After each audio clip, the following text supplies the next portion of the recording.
channel again. This is Susma. I'm very excited to share this video with you guys because in this video I will be showing you how I do thrift flips. Thrift flip is just basically upcycling old clothes. So this is one of the thrift flips that I did today. I will also be thrift flipping some of the old sweatshirts that I have. With that being said, let's just get right into the video. So for this thrift flip, I'm using an old blue maxi skirt to make a two-piece set.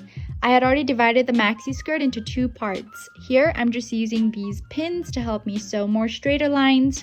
I honestly was way too lazy to measure myself that day, so I went with a more convenient option, and that was to use another skirt of mine for a more accurate measurement before the sewing process. As you can see here, I'm using those pins again. Without them, your girl can't sew straight lines. So I'll be using as many pins as I possibly can throughout the video. After taking the measurements, I ended up using 4 pins on each side of the skirt. For someone like me who's just getting the hang of sewing, it was crucial to use the pins as a guide. I also decided to chop off about 2.5 inches from the bottom of my skirt so that I can bend down and show my ass cheeks while wearing this outfit once quarantine is over. I wanted to leave this clip of me continuously sewing because I want y'all out there to know that sewing is not a joke. Once you start, you will end up spending 2 days straight just sewing away. Not because you want to be spending 2 days sewing, but because you don't want to wait more than 2 days to see how your final product turns out. That's how impatient I am. Here, I'm just folding about 1/10 of an inch from the bottom section of the skirt. Then I pin that shit like crazy. More sewing clips, my favorite part, obviously. Now we are moving on to the one shoulder top that I had in mind. I had already cut out the shape of the top. I just used another one shoulder top of mine to accurately make measurements for my new top. Here, as you can see, I am just pinning the sides that I will be sewing, just like how I did with the mini skirt previously. I'm also folding about 1/10 of an inch around the raw hem of the top to sew those parts. Sewing honestly is not too challenging. It's the monotony that I dread the most. I also hate it when it takes me more than a day to complete a sewing project. After sewing all the raw edges of the top, I realized that the sleeve was not long enough for it to go around my shoulder. So what I did was I ended up creating that part from the leftover fabric that I had put aside earlier. I just ended up taking in the measurements and sewed the sleeve according to my body measurements. Up next, I am pinning to sew these little stringy things. I will be sewing this on the back of my top. This will be used as a replacement for a zipper. I was super lazy to sew a zipper on this top, but now I look back at this while doing this voiceover. I'm pretty sure a zipper would have taken me way less time to sew.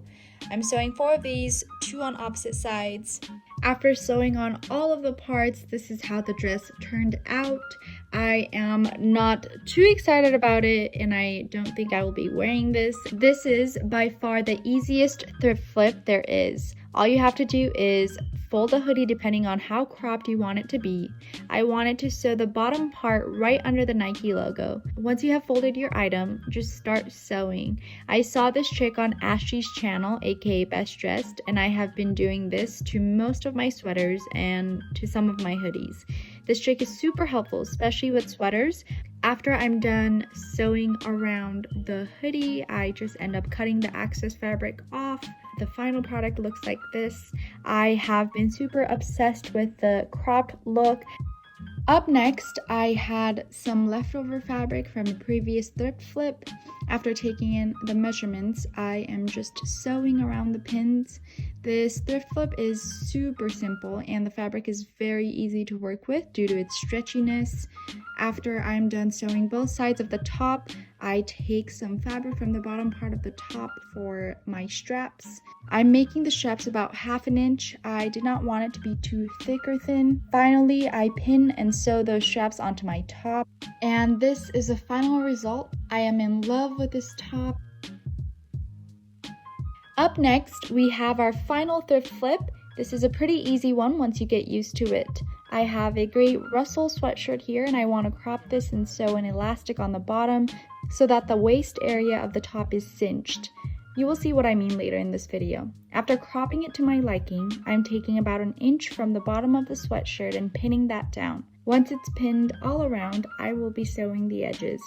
You have to keep in mind about the space for the elastic to go in later on. Make sure that you don't end up sewing all the way around. You have to leave a little hole for the elastic to go in at the end. As you can see here, after measuring my elastic, I am using a safety pin to insert the elastic around the sweatshirt. This is why we left a little hole when we were sewing. Once the elastic is inserted, make sure to sew the end so it stays put. And at last, this is what the final product looks like. Here's a little before and after clip of me in this sweatshirt. I personally think it looks better cropped, and I have just been super obsessed with this thrift flip that I did it to these following clothing items that I will be showing you right now.